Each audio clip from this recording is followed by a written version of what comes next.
Hoje vamos gravar sobre Yusuf Karsh, o arménio que fotografou toda a gente que era gente.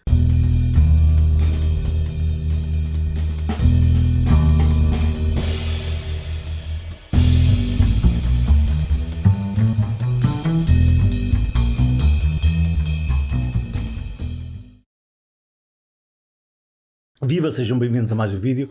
Hoje vamos falar sobre Yusuf Karsh, nascido ali no início do século XX, em 1908, em Mardin, se não me engano, na Arménia. Pouco depois do nascimento, 6 anos e meio depois do nascimento de Yusuf Karsh, como a maioria de vós deve saber, a Arménia passou por uma das maiores atrocidades que a humanidade tem para se envergonhar, o chamado genocídio arménio, onde morreu uma quantidade enorme de gente, arménios sobretudo, mas não só, arménios, mas não só, perseguidos pelo Império Otomano. A República Turca, que continua hoje a negar que tenha algum envolvimento, ou que a atual Turquia tenha algum envolvimento com aquilo que se passou durante o genocídio arménio. Não interessa muito se tem ou se não tem, a verdade é que o genocídio arménio é algo que nunca devemos secundarizar em termos de importância. É uma atrocidade das maiores que a humanidade tem, como disse, para se envergonhar, ao nível daquilo que se passou depois na Ucrânia, com a morte pela fome, ou à mão dos soviéticos, ou depois com o nazismo na Alemanha e um pouco por toda a Europa. Ora, Yusuf Karsh era um arménio, nascido de pais arménios, na Arménia, irmão de mais 3 irmãos arménios, que mais tarde viriam a ter um quarto irmão, já este nascido em Alepo, na Síria. Ora, por volta de 1922, e depois de uma série de anos de atrocidades, de fome, de perseguição, de doença, de morte às mãos dos turcos, ou dos otomanos, do Império Otomano, como preferirem, mas em 1922, os arménios que não tinham sido chassinados, alguns deles foram autorizados a fugir. E autorizados a fugir, claro, sempre autorizados a fugir para as zonas desérticas, por isso a intenção era de os matar, não diretamente, mas de forma indireta. De qualquer forma, a família de Yusuf Karsh conseguiu então fugir, sem nada, sem qualquer tipo de bagagem, sem roupa, sem nada. Levavam a vida, que era o único bem que os otomanos, ou que os turco-otomanos, deixavam que eles levassem com eles. Dizia eu, a família dele fugiu então, ou foi autorizada a fugir, e onde é que eles encontraram segurança e paz e a oportunidade de recomeçar uma nova vida? Ironia das ironias, tendo em conta aquilo que se passa nos dias de hoje, em Alepo, na Síria. Assim que o pai de Yusuf Karsh conseguiu juntar algum dinheiro, assim que conseguiu ter dinheiro para fazer algo pelos filhos, e também por força da voluntariedade de um irmão da mãe de Yusuf Karsh, eles conseguiram enviar Karsh, ou Yusuf Karsh, para o Canadá, num barco que saiu de Beirute e que chegou a Halifax ali no virar do ano de 1925. Karsh foi então ter com o tio Nakash. Nakash era o irmão da mãe, como vos disse, e este tio Nakash foi uma figura importantíssima para a vida de Yusuf Karsh, porque é no fundo o ponto de viragem para um arménio que estava praticamente entregue a uma vida um bocadinho desgraçada. Dizia eu, estava ele entregue a isso, mas aquele ponto de viragem, a chegada dele a Halifax, Nova Escócia, Canadá, e o contacto que teve com o seu tio Nakash levou-o para um outro mundo completamente diferente. Este vídeo é um pequeno à parte do que vou fazer agora. Este vídeo encaixa um bocadinho no vídeo anterior, não é por acaso que estou a fazer. Encaixa no vídeo de Aragular, o tal turco porque já foi nascido na Turquia, embora seja filho de pais arménios, que nasceu ali em 1928, 20 anos depois de Yusuf Karsh. Ora, Yusuf Karsh teria um futuro completamente diferente do de Aragular. Os dois tiveram caminhos perfeitamente distintos. Quando morreu, dizia-se orgulhosamente turco, e isto são palavras de Aragular, não são minhas, enquanto que Yusuf Karsh jamais, algum dia, diria que teria algum apreço por alguma coisa que fosse turca. Yusuf Karsh era um arménio. Isto foi só um pequeno à parte para vocês verem que, como dois fotógrafos que nasceram tão próximos um do outro, um na Turquia ainda e outro em Mardin, na Arménia, agora a atual Turquia, com apenas 2 décadas de diferença entre a data de nascimento, tiveram envolvências, experiências e vidas tão diferentes, como vão ver a seguir. Ora, o tio Nakash era um homem de coração generoso, foi assim que Yusuf Karsh o descreveu sempre. Um homem que, sempre que pôde, deu a Yusuf Karsh aquilo que ele precisava para avançar um pouco mais na vida. E ele não esteve muito tempo com o tio Nakash, mas foi certamente uma figura fulcral para a vida, ou para o desenrolar da vida de um jovem Yusuf Karsh.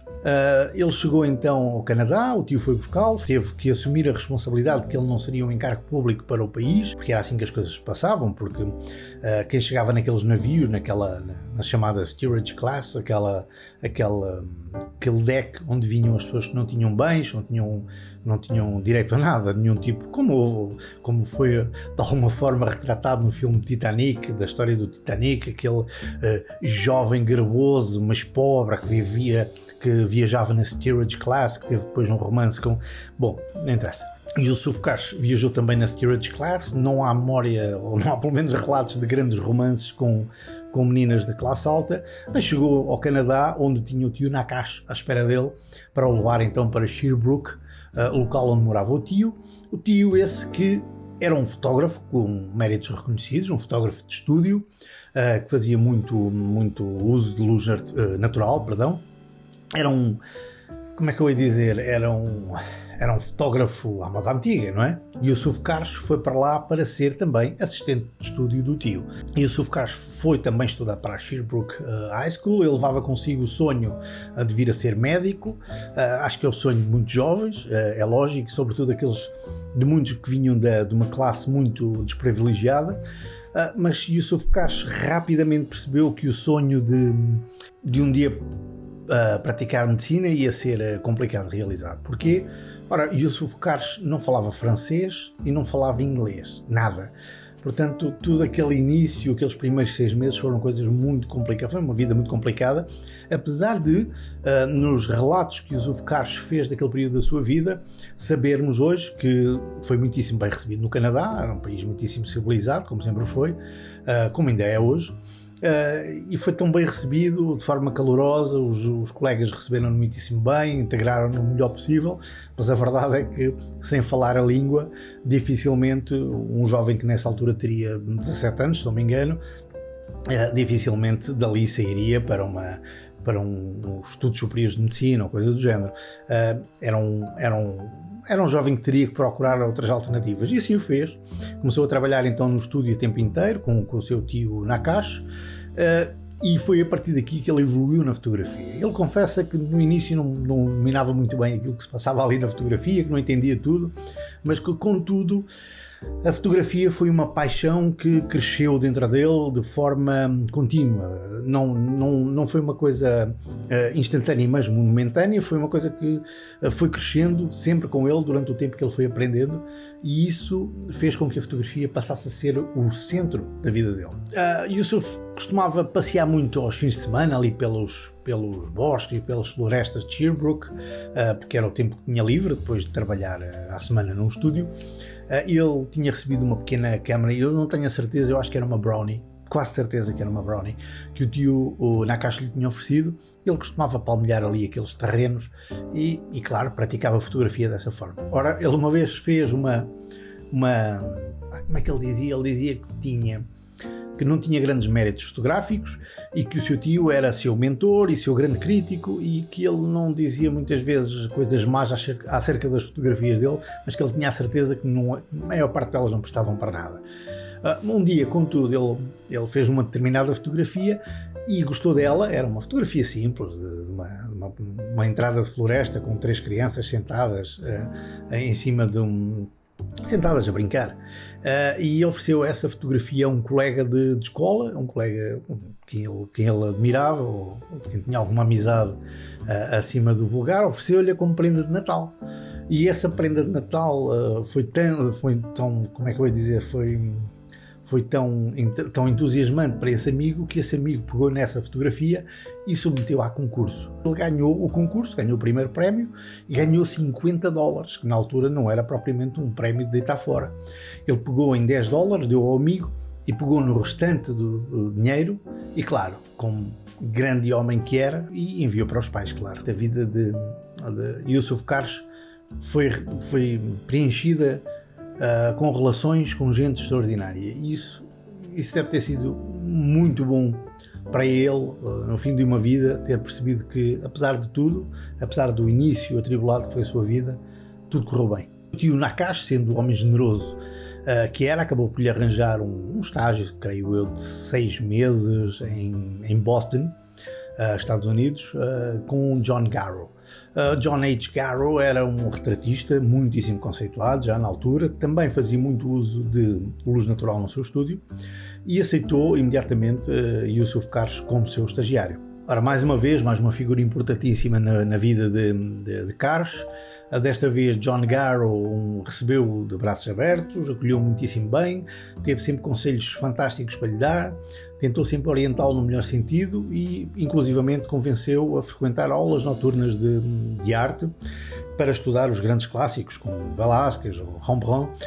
Na verdade, o que ele queria era indicar-lhe o caminho para o estudo da composição e da luz. E não há melhor maneira de o fazer, estudando os clássicos, como é óbvio. Os 6 meses que deveria ter, então, durado o estágio de Karsh no estúdio de Garrow, passaram rapidamente a 3 anos, 3 anos, exatamente, sem grande resistência de nenhum dos dois. Eles davam-se muitíssimo bem e adoraram a relação que tiveram. Karsh saiu então de Boston ali por volta de 1931. Ele queria continuar esta coisa do retrato. O retrato era aquilo que ele queria fazer, mas não pela, como é que eu ia dizer, não simplesmente pela parte técnica e parte do negócio. Ele queria realmente registar quase a alma. Eu vou usar a palavra alma, embora para mim não me diga muito, mas queria registar a essência das pessoas que retratava. Não era o negócio, não era o retrato, a parte técnica propriamente dita, era a essência do retrato, e foi isso que levou Karsh a procurar a fotografia dos tempos entre as poses. Como é que eu ia dizer? A Karsh interessava o momento em que o verdadeiro eu se manifestava. Saído de Boston, Karsh tomou rumo direito a Ottawa, Canadá, claro.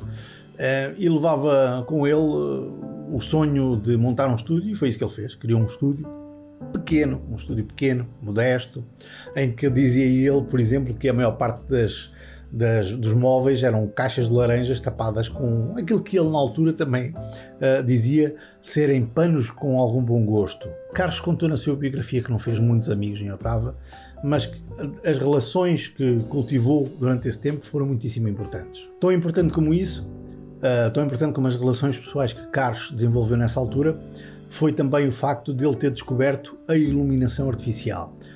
E ele descobriu-a através da sua entrada num grupo de teatro chamado Little Theatre, se não me engano. Eu tenho quase a certeza que era Little Theatre. Era um grupo de teatro amador onde ele passou a participar. E ele ficou encantado com a forma como a iluminação tinha importância numa cena. O teatro vive muito, em termos cênicos, do projeto de iluminação, como é óbvio, e Karsh descobriu ali algo que ele passou a querer adicionar imediatamente à sua fotografia, e se a relação com Sandwell foi o primeiro degrau na ascensão social de Karsh, este foi talvez o degrau mais importante na ascensão técnica da fotografia de Karsh. Ele, enquanto discípulo de John Garrow, e mesmo com o seu tio Nakash, ele nunca tinha utilizado luz artificial. Ele dizia mesmo que às vezes no estúdio de Garrow estavam horas à espera que a luz fosse adequada para poder fazer um retrato, e às vezes nunca chegava a ser. Felizmente para ele, a ida ao Little Theatre não resultou apenas na descoberta do potencial técnico da luz. Descobriu também o amor. Karsh, logo na primeira noite em que esteve no Little Theatre, foi chamado ao camarim para fotografar a protagonista, a atriz principal da companhia, uma tal de Solange Gauthier, E, claro, dali nasceu uma paixão enorme. Eles casaram-se passados uns anos e Solange Gaultier foi uma pessoa, mais uma das pessoas importantes na vida de Cars. Cars parecia saber tirar o melhor das pessoas, despertar o melhor nas pessoas, e isso via-se não apenas na sua vida pessoal, como veio mais tarde a ver-se nos retratos que fez das personalidades que fotografou. Portanto, estávamos ali em meados da década de 30, de 1930, perdão, e este era um estado de Cars que eu não considero propriamente o melhor Cars que alguma vez existiu. O melhor Cars está ali em meados da década de 50. Um exemplo bom deste proto-Cars, este projeto de Cars que estava a nascer aqui em meados dos anos 30, é talvez aquele retrato Turban com Betty Lowe de 1936, que era aquele fogo suave, aquele ar de sonho, aquela onírico, pronto, se preferirem. É um retrato que a mim particularmente não me agrada tanto como os da década de 50, mas é claramente o princípio de algo muito importante. Em 1936, quando Franklin D. Roosevelt visitou o Canadá, o primeiro presidente norte-americano a visitar o Canadá, Cars foi a pessoa convidada para ir fotografar aquele encontro e o evento em si, e isso é mais um passo na direção certa, mais um passo na escalada que Cars queria fazer até ao fim da sua vida. E aquela fotografia onde estava Franklin Roosevelt, Mackenzie King e Lord Tweedsmuir, o governador-geral do Canadá, e Mackenzie King, o primeiro-ministro do Canadá, dizia eu, aquela fotografia não foi apenas a primeira fotografia de fotojornalismo de Cars, foi também o momento em que ele conheceu o primeiro-ministro King, Mackenzie King, e é engraçado, tornou-se amigo dele, e além de amigo, King tornou-se um patrono de Cars. Na verdade, foi King o responsável pela fotografia mais famosa, não digo que seja a melhor, mas a mais famosa fotografia de Cars, aquela que o catapultou para a ribalta global. Falo muito naturalmente da fotografia de Winston Churchill, realizada em 1941 no comunicado ao Parlamento de Ottawa, e que foi, a fotografia que ilustrava a força e a garra do povo britânico na luta contra os nazis e contra o avanço do nazismo na Europa e no mundo, se assim pudesse. Mas dizia eu, representava o epítome da bravura e do quão aguerridos eram os britânicos. Tanto que pouco mais de um ano depois da fotografia que Cars fez de Winston Churchill, ele partiu num cargueiro norueguês para Londres, num comboio de 93 embarcações, e o dele, por exemplo, estava cheinho de explosivos, algo que ele só soube depois de embarcar. Em Londres ou na Inglaterra, Cars fotografou inúmeras personalidades, mas tantas, uma coisa impressionante, desde a família real até o arcebispo de Canterbury. Fotografou toda a gente que era gente. Essas fotografias, as fotografias resultantes, foram publicadas nas revistas de maior renome em Inglaterra e foram depois, mais importantemente, publicadas no livro Faces of Destiny, de 1946. Algo que Cars mencionou relativamente a este período que passou em Inglaterra, ele diz que foi aqui que ele começou a fazer algo que levou até ao fim dos seus dias enquanto profissional, que foi fazer o trabalho de casa, saber tudo o que há para saber acerca da pessoa que se vai fotografar. O trabalho de Cars é coerente ao longo do tempo, a partir do momento em que ele usa o seu estúdio portátil para fazer o seu trabalho. Ora, é importante falarmos neste esquema de trabalho de Cars porquê? Um esquema de estúdio portátil em que ele controlava todas as variáveis em termos de iluminação, garantiu-lhe coerência. Ele não só poderia ir a qualquer lado fotografar alguém, como quando chegava a esse sítio, ele tinha todo o ambiente, em termos de iluminação, que lá está, absolutamente controlado. E dentro daquilo que era a sua linha de trabalho. Isto é extremamente importante para quem quiser um corpo de trabalho coerente, do princípio ao fim. Às vezes é mais importante mantermos o mesmo esquema de trabalho durante algum tempo do que andarmos sempre a fazer experiências e a testar mais pontos de luz e menos pontos de luz e backlights e luzes refletidas aqui e acolá. Às vezes é a falta de domínio de um esquema simples que nos impede de fazer um bom trabalho. Ora, em 1944 ele aceitou o primeiro de muitos trabalhos para a Life, com os quais retratou cerca de 70 personalidades do Washington DC, quase todos os visitantes oficiais do governo canadiano, sejam eles líderes estrangeiros, reis, rainhas, atrizes, prémios Nobel, até o Papa, na verdade 2 Papas, todos eles foram fotografados por Yousuf Karsh. É absolutamente impressionante. Ora, após a morte de Solange Gaultier, em 1960, se não estou completamente enganado, acho que foi em 1960, ele começou a viajar mais e casou-se depois em 61, exatamente, 1960. Ele depois casou-se em 1961 com a Estrelita Narbar, e que era uma mulher com uma carreira própria, mas que passou a acompanhar Karsh no seu trabalho, nas suas viagens de trabalho. Ele passou a ir aos sítios, a fotografar as pessoas. Ele afirmou que queria, sobretudo, fotografar as pessoas no seu próprio ambiente, mais do que trazê-las para o seu estúdio para as fotografar. Aquilo que eu acho é que Karsh, nesta altura, já se sentia tão à vontade com a forma como fotografava, tão à vontade com o esquema de luzes que usava com o seu estúdio portátil, tão à vontade com o seu estilo, com uma personalidade fotográfica tão vincada e tão sua, tão própria, que Karsh quis ir descobrir mais, ou melhor, quis ir buscar mais ao retrato, fotografando as pessoas no seu próprio ambiente. Ao fazer isso, Karsh conseguiu ir buscar mais ainda da essência de cada uma dessas pessoas. E claro que haveria muito mais para falar acerca de Yousuf Karsh. Ele só parou a sua atividade por volta de 1992, quando fechou o seu estúdio em Ottawa. Ele não cortou relações com as pessoas que trabalhavam com ele. Aliás, ainda hoje, creio que quem gera o The Estate of Yousuf Karsh ainda é alguém que trabalhava com ele. Eu tenho de confirmar, mas creio que sim. O que é que eu estava a dizer? Ele manteve-se em atividade sempre até 92, por isso haveria muito mais para falarmos sobre Karsh. Quero apenas destacar uma ou 2 coisas. A primeira é que o Arquivo Nacional de Ottawa lhe comprou a totalidade do seu trabalho. Eu li alguns 11.000 negativos e até impressões, mas depois também já ouvi um número perto dos 50.000 do total do arquivo. Eu não sei, eu não consegui confirmar até à hora do vídeo em que estou a gravar o vídeo. Não é muito importante, mas é revelador da dimensão de um arquivo de um homem como Yousuf Karsh. Mais uma nota, ali por altura do seu 90º aniversário, em 1998, Karsh teve uma exposição sua em Londres, chamava-se Karsh in London, que teve lugar na Canada House de Trafalgar Square, que na altura tinha sido renovada. E para terem uma ideia da importância de Karsh em termos do panorama global e do reconhecimento que ele tinha das figuras que fotografou, a pessoa que abriu a exposição de Karsh foi nem mais nem menos do que a Rainha Isabel II, Elizabeth.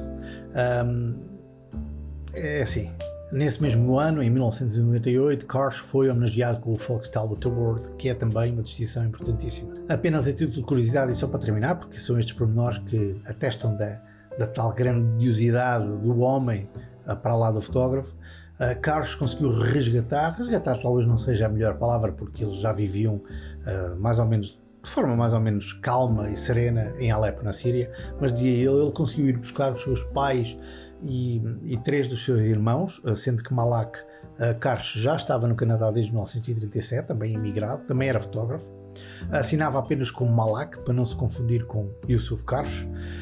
Mas dizia eu, ele conseguiu buscar os pais e os seus irmãos e trazê-los para o Canadá. É demonstrativo do tipo de homem que Yousuf Karsh era. Por hoje é tudo. Falámos de Yousuf Karsh, um homem que começou numa Arménia destroçada, onde a guerra e a desgraça e a atrocidade vigoravam.